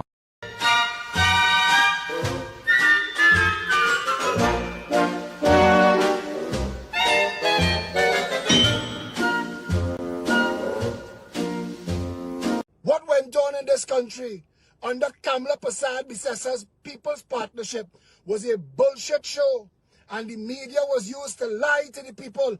I know, that was my job. We used to lie to the people and tell them shit was sugar. You who played any, mini, miny, mo, whoever putting food on your plate with them. This country need a break from all you. This country need a real change, or we will die as a nation. But don't come with your bullshit to try and fool people that if all was there, you'd do something different. Every calamity or crisis that took place in this country when you were Minister of National Security, you were absent from. Other people did the job, and you showed up to take pictures after. If I lie, tell them I lie, so I could Lego them videos for them to see. Now remember, Goodness and Rose say something to the effect that people have files on she. Suppose that is why Philip Alexander ended up a minister. I don't know, because he had 5 person and he say he had. So I am saying this, right? Everybody talking about drunk and singing drunk. So people just make up that dress. So I don't get it. So when the Venezuelan Minister of Popular Power, Interior, Justice and Peace, Diosdado Cabello, say that it just started, for example, the stupid crook who governs the Dominican Republic and the drunk woman who governs Trinidad, when they arrive and leave a drunk, they side with this attack. They are condemning the people to be executed at sea. The fishermen are being condemned to execution. So he called she drunk. All of which come up beside the sister Tita, you tell him the Prime Minister can't go and get that clean. Come now, man, that is not no Photoshop and I real thing there, you know. So, oh God, it's too sad, I could cry, yes, it's really too sad. So, I'm happy that they're coming out to defend the Prime Minister. It is nice to know that. But there are certain things that is indefensible, you know. I want to ask, because I like to ask men, especially them who come out and they supporting women and things, and I like to ask them, what is the stance on domestic abuse? It's always interesting to hear where's the stance on domestic abuse. Right, so as I was saying, this international is saying this woman is a drunk, and we have people in this country say that she's a drunk who know she more than we. Which is really going on? No. I look at something. I look at how they describe former prime ministers in this country. Dr. Ike Williams. Williams is still considered the first historian to unsee the patriotic, heroic narrative of British abolition. Like I'm not trying to speed. Abolitionism. He was the first Prime Minister of Trinidad and Tobago and also a Caribbean historian, most noted for his book entitled Capitalism and Slavery. You hear that, Kurt Mayhew? Your book of politics and in half-baked thing, who the hell has talked about that? Well, must see me since I bring it up. As Prime Minister, Williams practiced what he called pragmatic socialism, which stressed social services, improved education, and economic development through the cautious attraction of foreign investment capital. The policy was fruitful in making Trinidad and Tobago the wealthiest Commonwealth Caribbean nation. He was successively re-elected and served as Prime Minister until his death. This is George Chambers, another Prime Minister, God rest his soul. Chambers will be remembered for his courageous and patriotic stance regarding the Grenada's invasion. His bold move in settling the stage for local manufacturers to dominate the Caribbean with their product, and above all, his consistency of interacting with party members and supporters will be the hallmark of his outstanding political career. He instilled national pride with the naming of national monuments after our own local heroes, namely Williams, Audrey Jeffers, Uriah Buzz Butler, Claude Noel, Robert A. Few. He also established an international record when he announced that August the 1st will be a public holiday commemorating Emancipation Day, making Trinidad and Tobago the first country in the world to officially recognize the celebration. Described as a quiet and dedicated man, he even did a GCE. Chambers owned his political rise through a combination of diligence and loyalty. Basdir Pandey, the man of charisma, wit, and drama. Basdir Pandey was the former Prime Minister of Trinidad and Tobago, and he was also the first Indo-Trinbagonian who held that office. He was affectionately called Silver Fox. A.N.R. Robinson. A.N.R. Robinson had always been a gentlemanly type prime minister. Many also describe him as the quintessential statesman, always elegantly clad, smiling with the public and very affable. Dr. Keith Christopher Rowley. Dr. Rowley's impact is undeniable. From stabilizing the economy to navigating a pandemic is his legacy, and it will be debated for years to come. A great visionary of our times, and he brings a sense of calmness and in this pandemic. Let me just get this quickly, because I knew when I was writing, I got the info. It would be very disrespectful of me to not mention it, but somehow I forgot to put it in.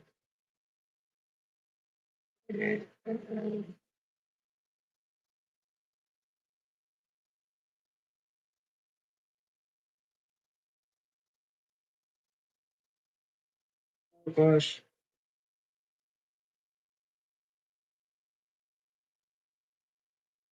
Okay. Let me just get a little thing here. Quickly. My apologies. I have the thing, you know.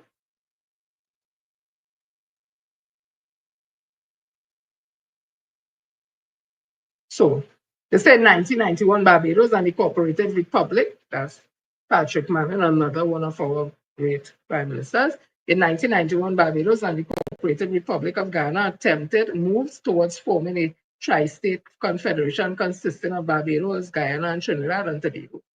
Manning, that's Patrick Manning, pitched the initiative for the restate area to enter into some form of political union or political association. This initiative was short-lived and did not succeed following the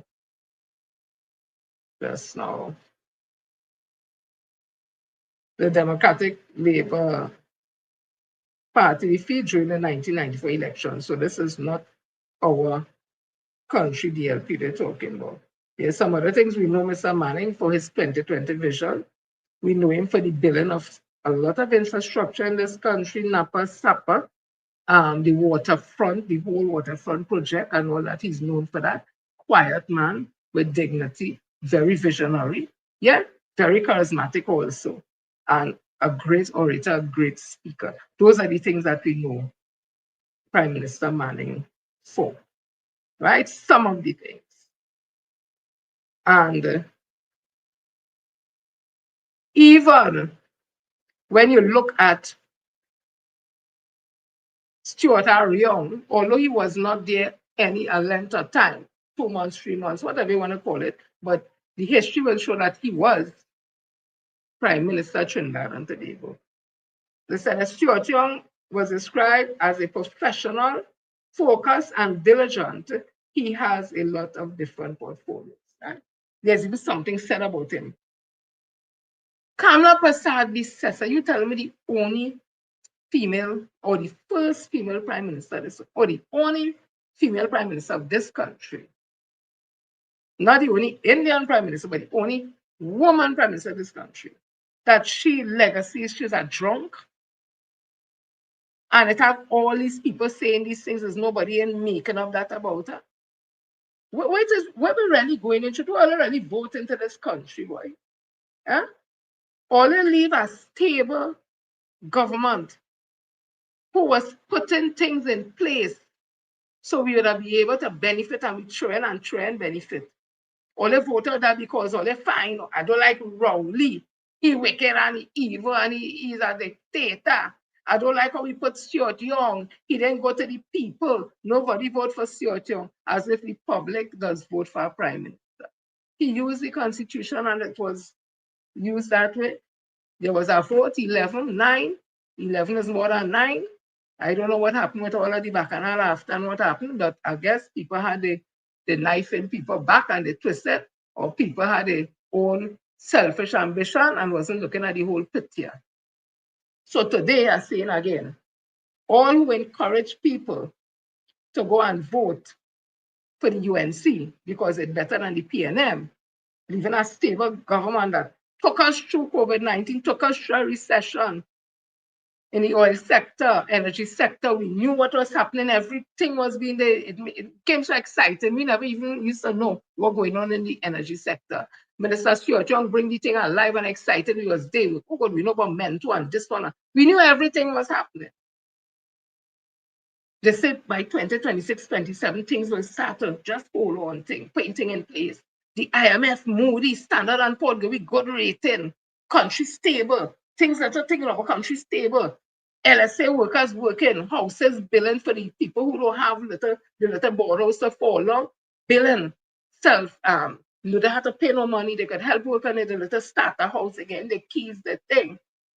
Parties selling out concerts, selling out cars, selling out groceries, selling out grocery billing, walkway, CPAP workers working, URP workers working, forestation workers working, public officers working, getting their money on time. Even during COVID-19, it wasn't working, it was home sitting down and getting your salary every month. I was one of them workers and them because I was not an essential worker, I was not working in hospital. All that, people was getting the rent pay, some might get it a little late. People with business, people was getting little thing. Everything was running. All you get trained up and go and vote for a woman who now internationally they call her, she a drunk. They say how is a cartel with the Forex and what they go do whatever. The central bank governor never come and talk about no cartel and no Forex. Everything they put their hand to is like it's their hand blighted, crimpling up and die. Now we're hearing that if you're involved in crime, wherever the US come knocking, I put it my way, you have to be worried. Where they come into now, and we hear what Dr. Devon Morales say, we hear what Philip Alexander say about crime and this and that, whatever. What are really good?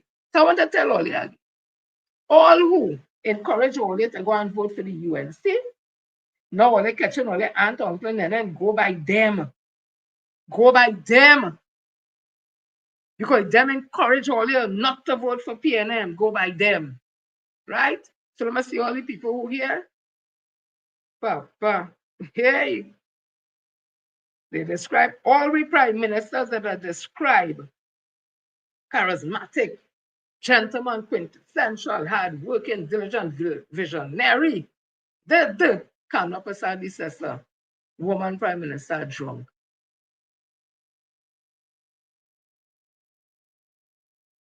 Hadara, Judy, Robert, Celestine, and all those who are logged on Facebook.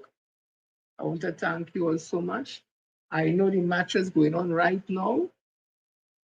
The match is going on right now. I'm sure it has pure excitement down in the stadium. So I wouldn't leave all the I'm sure they must be bringing it live. So I want to tell Randall, Coffee, Carol, Joseph, Rookman, Gangwadeen, Julie Batiste, Miriam, Anon, Judy, Jimmy, Sidena, Wayne Joseph, Trendsetter, Kim, Roslyn, let me see you again. All those who are locked on, truly, love you, talk, you think, thank you, I love you all dearly for always showing up. All those on the platform, Bounce Up Central, and to Director, thank you so much. I want to leave it here for tonight. Again, I want to tell,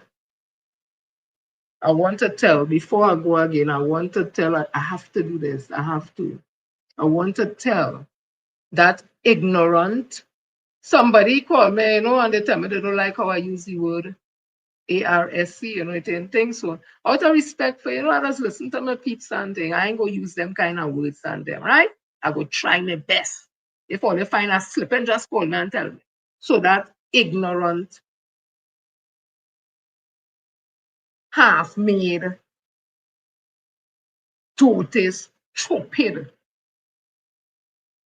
not a historian, buffoon, who said that they had no enslaved Africans here. Let me just reinforce what I've been saying. Where I find the thing, oh Lord, what the thing. Director, help me now, like I ain't seen the thing now, one of them they so. You hear the day so, all I saw we just talk, Director, pay it up for me now. It's the one with the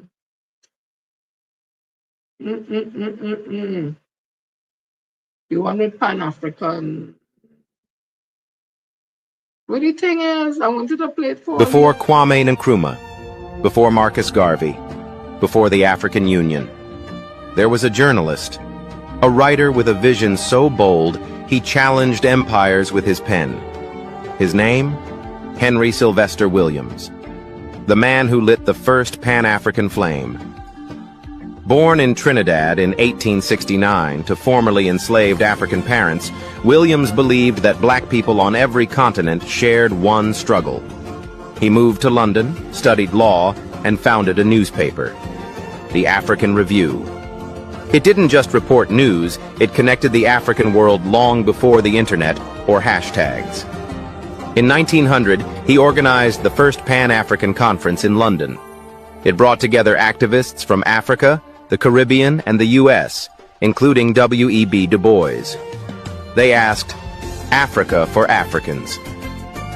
Freedom from racial oppression. This was decades before most African nations gained independence. Williams was the first voice calling for Pan-African unity. He fought colonial racism through journalism, speeches, and the courts. He inspired generations from Garvey to Nkrumah, from Harlem to Accra. Though he died in 1911, his words still echo, "We are not inferior, we are not voiceless, we are one people across oceans." Henry. Right? If you listen carefully, you will hear this say, he was born to enslave parents, Africans. Because he was born in 1869. So it meant that his parents were enslaved Africans right here in Trinidad. So there's another boo-boo for a boo-boo called Kurt Meru. Yeah? We were here doing it and doing it well. So people, again, I want to thank you all for staying up on tuning in. Enjoy your weekend. I'm hoping for we are going to win tonight. And we'll be celebrating like Trinis do. And you all enjoy the weekend. See you all Monday. God's gonna come with something for something new. This week, your Ginger and Sister Jenny, Auntie Jenny. And if you want to get formalism, Miss Jennifer Feshek, another edition that we talk detail. Director, we doing and we going with the 3 canals. Some of us just loving the 3 canal now, right now, because there's some words and things when you listen to it and just fall right in line with the things that we do. So we'll take you all out there with 3 canal. Love you guys. Love you. Misleaders.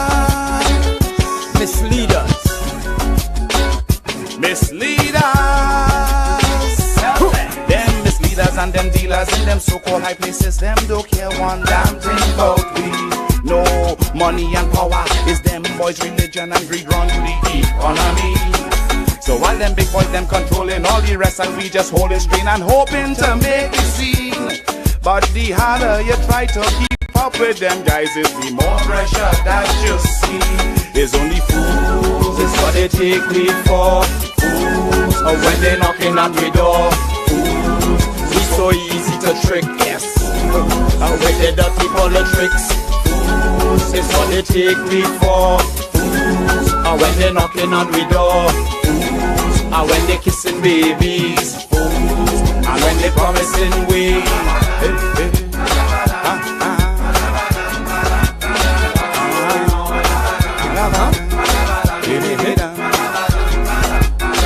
Lord, if I study all the promise that they make me like what teeth my head in a one. Cause all I see in this life, happy show, mama guy, graph, corruption, bubble, and what's going on. Lord, society decaying, and them big boys, them just fiddling with the future of this country. Lord, it glaring, it plain, help me sing the refrain. Once them fellas in charge is pain, I set a fool is what they take me for. When they knocking on we door, are we so easy to trick? With the dirty politics, is what they take me for. When they knocking on we door, I will say kissing baby shots. And when they promising we, promise you this, promise you that. What's still waiting?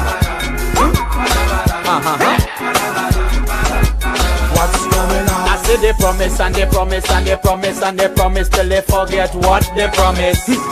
And then they promise and they promise and they promise and they promise till they forget who they promise to. And now they promising again, but they promising in vain, cause the people don't catch the lick. I say they promise up and down, they promise all wrong, and they still ain't deliver shit. It's what they take we for.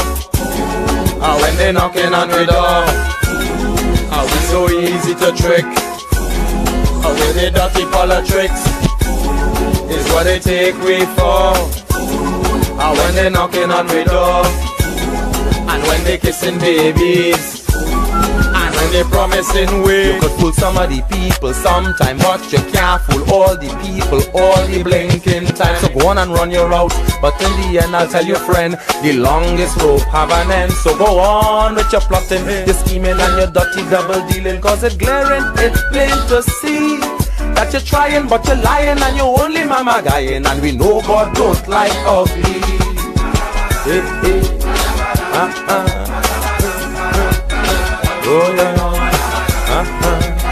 Hey, hey. Oh, what's going on?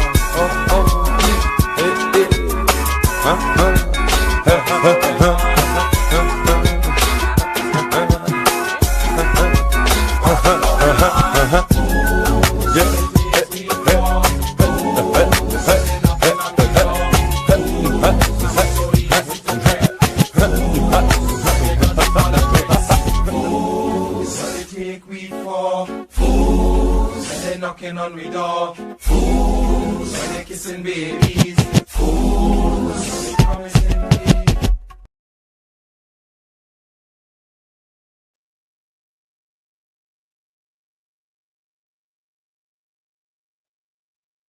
What is this?